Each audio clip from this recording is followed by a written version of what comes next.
নমস্কার, আমি ডক্টর বোধিসত্ত্ব খান চলে এসেছি সহজ শেয়ার বাজারের আরেকটি নতুন এপিসোড নিয়ে। প্রিয় বন্ধুরা, আশা করি সবাই ভালো আছেন এবং সুস্থ আছেন। বিগতকাল রাতে অর্থাৎ শুক্রবার অত্যন্ত একটি গুরুত্বপূর্ণ খবর এসেছে, যেটার ফলে বিশেষজ্ঞরা দারুণভাবে আশাবাদী হয়ে পড়েছেন ভবিষ্যতের অর্থাৎ শর্ট টার্মের মার্কেট সম্বন্ধে। শুধু তাই না, ভারতের অর্থনীতি এর ফলে বিলক্ষণ উপকৃত হতে পারে বলেও বিশেষজ্ঞরা মনে করছেন। তাহলে কি এমন ঘটেছে যার ফলে বিশ্বজুড়ে এক ধরনের উচ্ছ্বাস বা তার থেকেও বড় কথা স্বস্তি দেখা দিয়েছে? সেটা হলো বিগতকাল রাতে আমেরিকার সুপ্রিম কোর্ট তারা ট্রাম্পের যে বিভিন্ন দেশের ওপর শুল্ক বসানো তার উপর একটি রায় জারি করেছে। বিভিন্ন মাল্টিন্যাশনাল কোম্পানি অর্থাৎ যারা আমেরিকার কোম্পানি এবং বিশ্বের বিভিন্ন দেশে ব্যবসা করে, তারা সম্মিলিতভাবে আমেরিকার প্রেসিডেন্ট তথা আমেরিকান অ্যাডমিনিস্ট্রেশনের বিরুদ্ধে মামলা করেছিলেন। বলেছেন যে এর ফলে আমাদের ব্যবসা দারুণভাবে ক্ষতিগ্রস্ত হচ্ছে, অর্থাৎ ট্রাম্প যেভাবে বিভিন্ন দেশের ওপর আরবিট্রারিলি নিজের ইচ্ছে মতো নিজের ক্ষমতা প্রদর্শনের জন্য যে ট্যারিফ তিনি বসিয়েছিলেন সেইটা আমেরিকার সুপ্রিম কোর্ট সম্পূর্ণভাবে অবৈধ বলে ঘোষণা করেছে। এবং তার সঙ্গে এটাও বলেছেন যে ট্রাম্প যেভাবে যে আচরণ করেছেন বিভিন্ন দেশের উপর শুল্ক বসানোর ক্ষেত্রে, সেটাতে স্পষ্ট বোঝা যাচ্ছে যে তিনি একাই এই সিদ্ধান্ত নিয়েছেন। এবং এই ট্যারিফ সংক্রান্ত যদি কোনো সিদ্ধান্ত নিতে হতো, তাকে প্রথমে আমেরিকান কংগ্রেসের কাছে যেতে হলো। কংগ্রেস অর্থাৎ পার্লামেন্ট, আমেরিকান পার্লামেন্ট, তাদের যদি অনুমোদন ট্রাম্প পেতেন এবং বিভিন্ন দেশের ওপর ট্যারিফ বা শুল্ক বসাতেন, তাহলে সুপ্রিম কোর্ট সেটা অ্যাকসেপ্ট করে নিত। এর প্রত্যুত্তরে ট্রাম্প কি বলেছেন এটা অত্যন্ত লজ্জাজনক একটা ব্যাপার যে সুপ্রিম কোর্ট আমার বিরুদ্ধে রায় দিয়েছে। এইবার ট্রাম্পের যে কোর প্রেসিডেন্সিয়াল স্ট্র্যাটেজি ছিল তার মধ্যে অন্যতম অবশ্যই এই ট্যারিফ বসানো বিভিন্ন দেশের ওপর। এর মাধ্যমে তিনি আশা করেছিলেন যে তিনি যদি অতিরিক্ত ট্যারিফ বিভিন্ন দেশের পণ্যের উপর বসাতে পারেন, সেক্ষেত্রে তিনি আমেরিকার যারা নাগরিক তাদের ট্যাক্স রিবেট দিতে পারবেন। আমেরিকার যে বিপুল পরিমাণ ধার হয়ে রয়েছে বিশ্ববাসীর কাছে সেটা কমিয়ে দিতে পারবেন। এছাড়া তার জনপ্রিয়তা বৃদ্ধি পাবে। তাছাড়া তিনি চেয়েছিলেন যে আমেরিকা যেহেতু আমদানি বেশি করে রপ্তানি কম করে, সেইটা যাতে একটা সাম্যাবস্থায় নিয়ে আসা সম্ভব হয়। অর্থাৎ তিনি চেয়েছিলেন যাতে রপ্তানিকে গুরুত্ব বেশি দেওয়া সম্ভব হয়, বিভিন্ন দেশ যাতে বাধ্য হয় আমেরিকান পণ্য বেশি করে আমদানি করতে এবং তাদের পণ্য আমেরিকা যাতে কম আমদানি করে সেই প্রচেষ্টাও তিনি করেছিলেন। কিন্তু বলা যেতে পারে মাঠে সেটা মারা গেল। আমেরিকান সুপ্রিম কোর্ট বলছেন যে এর ফলে যে এমার্জেন্সি 1977-এর যে ইপা বা এমার্জেন্সি অ্যাক্টের সাহায্য নিয়েছিলেন সেইটা ভীষণভাবে তার মিসইউজ করা হয়েছে বা অ্যাবিউজ করা হয়েছে। তড়িঘড়ি রাতারাতি আমেরিকার যে প্রশাসন রয়েছে তারা গোটা বিশ্ব জুড়ে সমস্ত দেশের উপর, কোনো দেশের উপর 25%, কোনোটা 26%, কোনোটা 35%, ভারতবর্ষের উপর 18% ছিল, সমস্ত দেশের উপর থেকে সেই ট্যারিফ কমিয়ে 10%-এ নামিয়ে আনলো। আমেরিকা ভারতবর্ষ যে ফ্রি ট্রেড এগ্রিমেন্টে 18% ট্যারিফ বসানোর কথা আমেরিকার প্রশাসন ঘোষণা করেছিল, তার থেকেও 8% কমিয়ে দিতে বাধ্য হল। কি হবে সেটা নিয়ে কিন্তু যথেষ্ট প্রশ্ন রয়েছে বিশেষজ্ঞদের মধ্যে। বিশেষজ্ঞরা আশঙ্কা করছেন যেভাবে এপস্টিন যে ফাইলস নিয়ে যে কেলেঙ্কারি সেটাকে ধামাচাপা দেবার জন্যে ডোনাল্ড ট্রাম্প তিনি ইরানের ওপর আক্রমণের পরিকল্পনা করছিলেন, এখন সুপ্রিম কোর্টের কাছে তিনি পরাজিত হয়ে নিজের লজ্জা ঢাকতে যদি এই শনি রবিবারের মধ্যে তিনি ইরানের ওপর আক্রমণ করে বসেন, তাহলেও কিন্তু অবাক হওয়ার মতন ঘটনা ঘটবে না। বিশেষজ্ঞরা মনে করছেন যে খুব সম্ভব যে সোমবার সম্ভবত একটি গ্যাপ আপ ওপেনিং কেবলমাত্র যে ভারতীয় বাজারে হওয়ার সম্ভাবনা রয়েছে তা না, সমগ্র এশীয় মার্কেটেও এই ধরনের র্যালি দেখার সম্ভাবনা রয়েছে। কারণ সমস্ত এই ওপরেও কিন্তু ট্যারিফ কমে গিয়ে 10%-এ নামিয়ে আনতে বাধ্য হয়েছে ট্রাম্প প্রশাসন। এখানে কি ট্রাম্প থেমে যাবেন? জেফ্রি স্যাক্স বলছেন যে ট্রাম্পকে যদি তিনি চিনে থাকেন, ট্রাম্প এখানে তিনি হেরে যাওয়ার লোক না, তিনি ডেফিনেটলি ভার্ডিক্টটা সুপ্রিম কোর্ট তারা দিয়েছেন তার মধ্যে লুপ হোল খোঁজার চেষ্টা করবেন এবং নানা উপায়ে বা অন্যান্যভাবে তিনি কোনো না কোনো আর্টিকেল ইনভোক করে তিনি নিশ্চয় চেষ্টা করবেন যাতে বিভিন্ন দেশের ওপর ট্যারিফ বসানো সম্ভব হয়। যে ইন্ডিভিজুয়ালি যদি কোনো সেক্টরের ওপর তিনি ট্যারিফ বসিয়ে থাকেন সেটা কিন্তু আমেরিকার সুপ্রিম কোর্টের এই ভার্ডিক্টের ফলে কোনো পরিবর্তন হবে না। উদাহরণ হিসেবে বলা যেতে পারে যে স্টিল বা অ্যালুমিনিয়াম প্রোডাক্টস যেটার ওপর ইন্ডিভিজুয়ালি তিনি ট্যারিফ বসিয়েছিলেন সেইগুলোতে সম্ভবত কোনো পরিবর্তন নাও হতে পারে। বলেছেন যে ভারতবর্ষের সঙ্গে যে আমরা ফ্রি ট্রেড এগ্রিমেন্টের ঘোষণা করেছি তাতে কোনো ধরনের পরিবর্তন হবে না এবং ভারতবর্ষ ঠিক উল্টোটি করবে, ভারতবর্ষ ট্যারিফ দেবে, আমরা কোনো ট্যারিফ দেব না।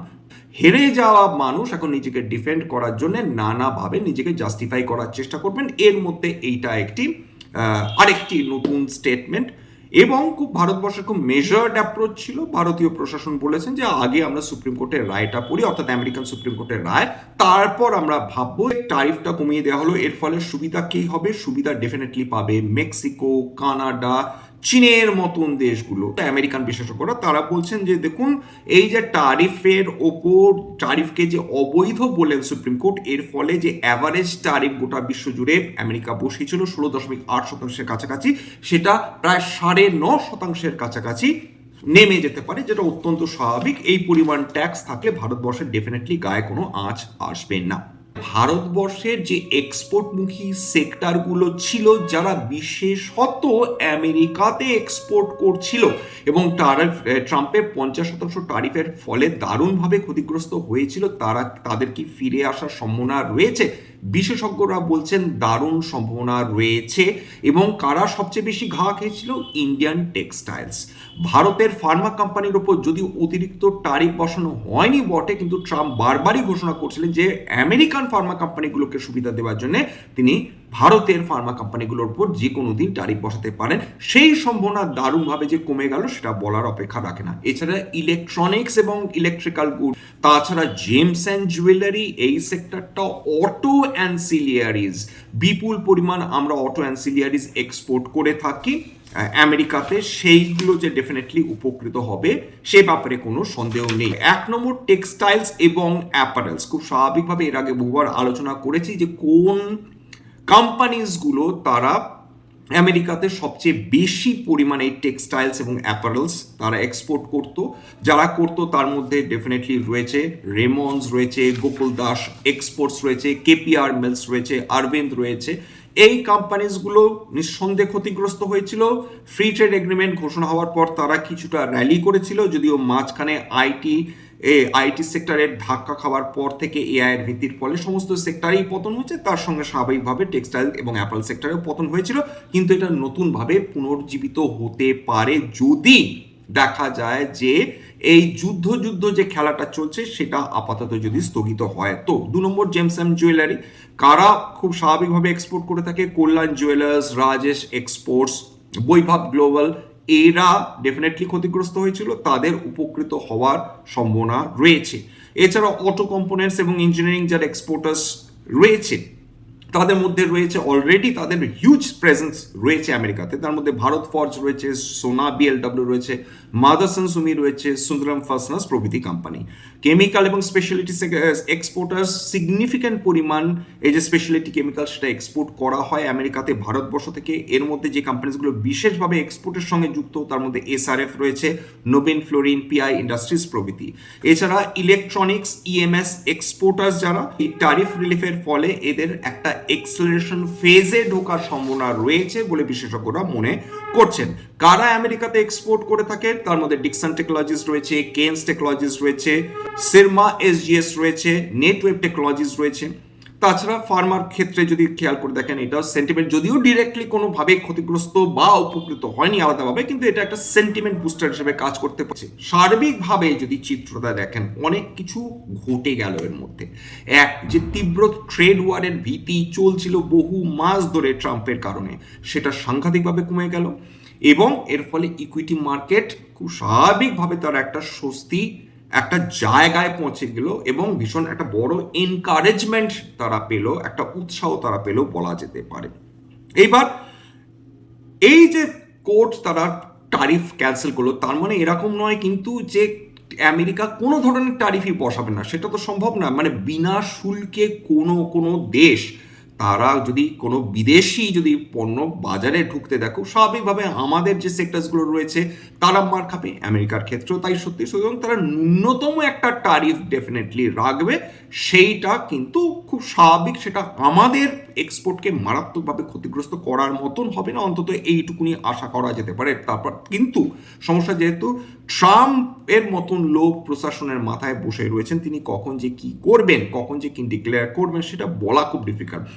এবার আমাদের লক্ষ্য কি হবে? আমাদের লক্ষ্য, যদি কোনো ধরনের র্যালি হয়, আবার বলছি যদি কোনো ধরনের র্যালি হয়, সেই র্যালিটা কি সাস্টেন করবে? যদি র্যালিটা সাস্টেন করে, তাহলে আমরা এই আশাটা করতেই পারি যে একটা নতুন গ্লোবাল ট্রেড আপসাইকেল সামনে, সেটা প্রত্যাশা আমরা করতেই পারি, এইটুকুনি অন্তত বলা যেতে পারে। উল্লেখ্য যেটা, যে গিফট নিফটি এই ঘোষণার পরেই প্রায় 350 পয়েন্টের ওপর কিন্তু উত্থান দেখেছিল, শেষ পর্যন্ত প্রায় 1.2% বা 320 পয়েন্ট উত্থান নিয়ে আমরা গিফট নিফটিকে আমরা ট্রেড করতে দেখছিলাম। ভীষণ ইন্টারেস্টিং। সার্বিকভাবে যে দুঃখ, যে যন্ত্রণা মাধ্যমে বিভিন্ন এক্সপোর্টমুখী কোম্পানিজগুলো যাচ্ছিল, যে এআই এর ভীতি এতদিন মাথার উপর চলেছিল, আমেরিকার ফ্রি ট্রেড এগ্রিমেন্টের ফলে আমাদের কোন কোন সেক্টরগুলো দারুণভাবে ক্ষতিগ্রস্ত হবে সেটা নিয়ে এক প্রস্ত চিন্তা তৈরি হয়েছিল, আমেরিকার সুপ্রিম কোর্ট আমাদের কাজটা অনেক সহজ করে দিল, এবং ডেফিনেটলি এটা একটা মরাল বুস্টার তো অবশ্যই বিশ্বের বিভিন্ন শেয়ার মার্কেটের জন্য, ভারতীয় শেয়ার মার্কেটের জন্য তো বটেই। যাই হোক, স্ট্যান্ডার্ড ডিসক্লোজার দিয়ে দিই যে কোম্পানিজগুলো নিয়ে আলোচনা করলাম, হতে পারে তার মধ্যে কয়েকটা কোম্পানিতে আমার বা আমার পরিবারের বিনিয়োগ থাকলেও থাকতে পারে, ভবিষ্যতে যদি নতুন করে কিনি বা বিনিয়োগ করি, আগাম বিজ্ঞপ্তি দিয়ে কিনতে বা বিক্রি করতে পারবো না। এবার স্ট্যান্ডার্ড ডিসক্লেমার, এটা কেবলমাত্র একটা এডুকেশন চ্যানেল, বাঙালি বিনিয়োগকারীদের ইনভেস্টার অ্যাওয়ারনেস বৃদ্ধির জন্য। এখানে কোনো ধরনের কোনো শেয়ারে buy sell, recommendation, suggestion, advice এমনকি ইনফ্লুয়েন্স করার প্রচেষ্টা নেই। আমার কথা শুনে যদি কোনো শেয়ারে বাই সেল সিদ্ধান্ত নেন, তাহলে ক্ষতির মুখোমুখি হতে পারেন। সুতরাং সবসময় একজন সেবি রেজিস্টার্ড ইনভেস্টমেন্ট অ্যাডভাইজারের পরামর্শ নেওয়ার চেষ্টা করবেন, বা নিজে ডিউ ডিলিজেন্স করবেন, সেক্ষেত্রে আপনারা উপকৃত হলেও হতে পারেন। সবার শেষে যেটা বলি, যদি এই ধরনের এপিসোড আপনাদের ভালো লাগে, প্লিজ একটা লাইক দেবেন, প্লিজ সাবস্ক্রাইব করবেন, এবং যদি সত্যি মনে হয় আমার বাঙালি ভাই বোনদের জীবনে একটুখানি ভ্যালু অ্যাড করতে পেরেছি, প্লিজ নিজের গ্রুপে শেয়ার করে দেওয়ার চেষ্টা করবেন, যাতে বহু বাঙালি বিনিয়োগকারীর কাছে এই ধরনের এপিসোড পৌঁছে যায়। আজকের জন্য নমস্কার।